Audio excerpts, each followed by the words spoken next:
এই পৃথিবীটা অনেক কঠিন। এখানে সহজ সরল মানুষের কোনো দাম নেই। যতদিন আপনি কারো বাজে ব্যবহারের বিপরীতে তার মুখের ওপর উচিত জবাব দিতে না শিখবেন, ততদিন মানুষ আপনাকে অপমান করেই যাবে। অতিরিক্ত ভালো মানুষে দেখাতে গেলেই বিপদ। সবাই আপনার ঘাড়ে কাঁঠাল ভেঙে খাবে। মুখের ওপর উচিত জবাব দিলে লোকজন আপনাকে হয়তো খারাপ বলবে, কিন্তু কেউ আপনাকে ঠকাতে সাহস পাবে না। স্ট্রেট ফরওয়ার্ড এবং স্পষ্টবাদী হন। কেউ আপনাকে রুড বলবে, কেউ আপনাকে অ্যারোগেন্ট বলবে, কেউ বলবে বেয়াদব। বলুন, মাঝে মাঝে নিজের আত্মসম্মান বজায় রাখতে একটু রুড, অ্যারোগেন্ট, বেয়াদব হওয়া ভালো।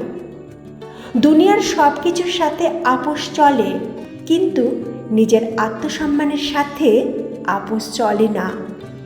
আপনার ভালো মানুষের যোগ্য সবাই না। নরম মানুষকে সবাই পেয়ে বসে। যে যেমন ব্যবহারের যোগ্য তাকে তার প্রাপ্য বুঝিয়ে দিন। দিন শেষে আপনি ভালো থাকবেন।